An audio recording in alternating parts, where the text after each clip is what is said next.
जय राम जी की। श्री वाल्मीकि रामायण युद्धकांड 108वां सर्ग। श्री राम के द्वारा रावण का वध। मातली ने श्री रघुनाथ जी को कुछ याद दिलाते हुए कहा, वीरवर, आप अनजान की तरह क्यों इस राक्षस का अनुसरण कर रहे हैं? यह जो अस्त्र चलाता है उसके निवारण करने वाले अस्त्र का प्रयोग मात्र करके रह जा रहे हैं। प्रभु, इसके वध के लिए ब्रह्मा जी के अस्त्र का प्रयोग कीजिए। देवताओं ने इसके विनाश का जो समय बताया है वह अब आ पहुंचा है। मातली के इस वाक्य से श्री रामचंद्र जी को उस अस्त्र का स्मरण हो आया। फिर तो उन्होंने फुफकारते हुए सर्प के समान एक तेजस्वी बाण हाथ में लिया। यह वही बाण था जिसे पहले शक्तिशाली भगवान अगस्त ऋषि ने श्री रघुनाथ जी को दिया था।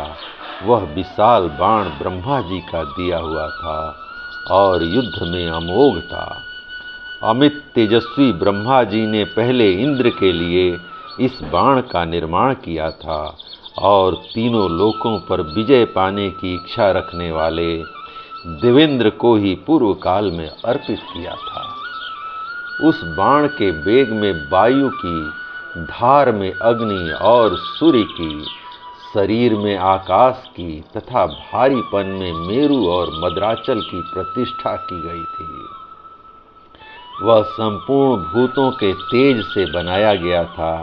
उससे सूर्य के समान ज्योति निकलती रहती थी। वह सुवर्ण से भूषित, सुंदर पंख से युक्त, स्वरूप से जालोल्यमान, प्रलय काल की धूम युक्त अग्नि के समान भयंकर, दीप्तिमान, विषधर सर्प के समान विषैला, मनुष्य, हाथी और घोड़ों को विदीर्ण कर डालने वाला तथा शीघ्रता पूर्वक लक्ष्य का भेदन करने वाला था। बड़े बड़े दरवाजों, परिहों तथा पर्वतों को भी तोड़ फोड़ देने की उसमें शक्ति थी। उसका सारा शरीर नाना प्रकार के रक्त में नहाया और चर्बी से परिपुष्ट हुआ था। देखने में भी वह बड़ा भयंकर था। वज्र के समान कठोर, महान शब्द से युक्त, अनेकानेक युद्धों में शत्रु सेना को विदीर्ण करने वाला, सबको त्रास देने वाला तथा फुंकारते हुए सर्प के समान भयंकर था। युद्ध में वह यमराज का भयावह रूप धारण कर लेता था। समर भूमि में कौवे, गिद्ध, बगुले, गीदड़ तथा पिशाचों को वह सदा भक्ष्य प्रदान करता था। वह सहायक बानर, युद्धपतियों को आनंद देने वाला तथा राक्षसों को दुख में डालने वाला था। गरुड़ के सुंदर, विचित्र और नाना प्रकार के पंख लगाकर वह पंख युक्त बना हुआ था। वह उत्तम बाण समस्त लोकों तथा इक्ष्वाकु वंशियों के भय का नाशक था। शत्रुओं की कीर्ति का अपहरण तथा अपने हर्ष की वृद्धि करने वाला था। उस महान सहायक को वेदोक्त विधि से अभिमंत्रित करके महाबली श्री राम ने अपने धनुष पर रखा। श्री रघुनाथ जी जब उस उत्तम बाण का संधान करने लगे तब संपूर्ण प्राणी थर्रा उठे और धरती डोलने लगी। श्री राम ने अत्यंत कुपित हो बड़े यत्न के साथ धनुष को पूर्ण रूप से खींचकर उस मर्म भेदी बाण को रावण पर चला दिया। वज्रधारी इंद्र के हाथों से छूटे हुए वज्र के समान दुर्धर्ष और काल के समान अनिवार्य वह बाण रावण की छाती पर जा लगा।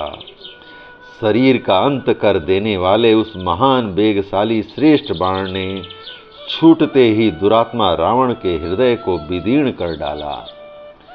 शरीर का अंत करके रावण के प्राण हर लेने वाला वह बाण उसके खून से रंगकर वेग पूर्वक धरती में समा गया। इस प्रकार रावण का वध करके खून से रंगा हुआ वह शोभाशाली बाण अपना काम पूरा करने के पश्चात पुनः विनीत सेवक की भांति श्री रामचंद्र जी के तरकस में लौट आया। श्री राम के बाणों की चोट खाकर रावण जीवन से हाथ धो बैठा उसके प्राण निकलने के साथ ही हाथ से सायक सहित धनुष भी छूटकर गिर पड़ा।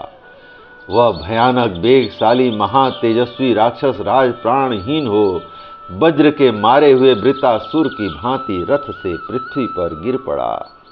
रावण को पृथ्वी पर पड़ा देख मरने से बचे हुए संपूर्ण निशाचर स्वामी के मारे जाने से भयभीत हो सब ओर भाग गए। दसमुख रावण का वध हुआ देख विजय से सुशोभित होने वाले बानर जो वृक्षों द्वारा युद्ध करने वाले थे गर्जना करते हुए उन राक्षसों पर टूट पड़े। उन हर्ष उल्लासित बानरों द्वारा पीड़ित किए जाने पर वे राक्षस भय के मारे लंकापुरी की ओर भाग गए, क्योंकि उनका आश्रय नष्ट हो गया था। उनके मुख पर करुणायुक्त आंसुओं की धारा बह रही थी। उस समय बानर विजय लक्ष्मी से सुशोभित हो अत्यंत हर्ष और उत्साह से भर गए तथा श्री रघुनाथ जी की विजय और रावण के वध की घोषणा करते हुए जोर जोर से गर्जना करने लगे। इसी समय आकाश में मधुर स्वर से देवताओं की दुदुम्बियां बजने लगी। वायु दिव्य सुगंध बिखेरती हुई मंद मंद गति से प्रवाहित होने लगी। अंतरिक्ष से भूतल पर श्री रघुनाथ जी के रथ के ऊपर फूलों की वर्षा होने लगी, जो दुर्लभ तथा मनोहर थी। आकाश में महामना देवताओं के मुख से निकली हुई श्री रामचंद्र जी की स्तुति से युक्त साधुवाद की श्रेष्ठ वाणी सुनाई देने लगी। संपूर्ण लोकों को भय देने वाले रौद्र राक्षस रावण के मारे जाने पर देवताओं और चारणों को महान हर्ष हुआ। श्री रघुनाथ जी ने राक्षस राज को मारकर सुग्रीव, अंगद तथा विभीषण को सफल मनोरथ किया और स्वयं उन्हें भी बड़ी प्रसन्नता हुई। तत्पश्चात देवताओं को बड़ी शांति मिली। संपूर्ण दिशाएं प्रसन्न हो गईं, उनमें प्रकाश छा गया, आकाश निर्मल हो गया, पृथ्वी का कांपना बंद हुआ, हवा स्वाभाविक गति से चलने लगी तथा सूर्य की प्रभा भी स्थिर हो गई। सुग्रीव, विभीषण, अंगद तथा लक्ष्मण अपने सुहृदों के साथ युद्ध में श्री रामचंद्र जी की विजय से बहुत प्रसन्न हुए। इसके बाद उन सब ने मिलकर नैनाभिराम श्री राम की विधिवत पूजा की। शत्रु को मारकर अपनी प्रतिज्ञा पूर्ण करने के पश्चात स्वजनों से सहित सेना से घिरे हुए महातेजस्वी रघुकुल राजकुमार श्री राम रणभूमि में देवताओं से घिरे हुए इंद्र की भांति शोभा पाने लगे। जय राम जी की।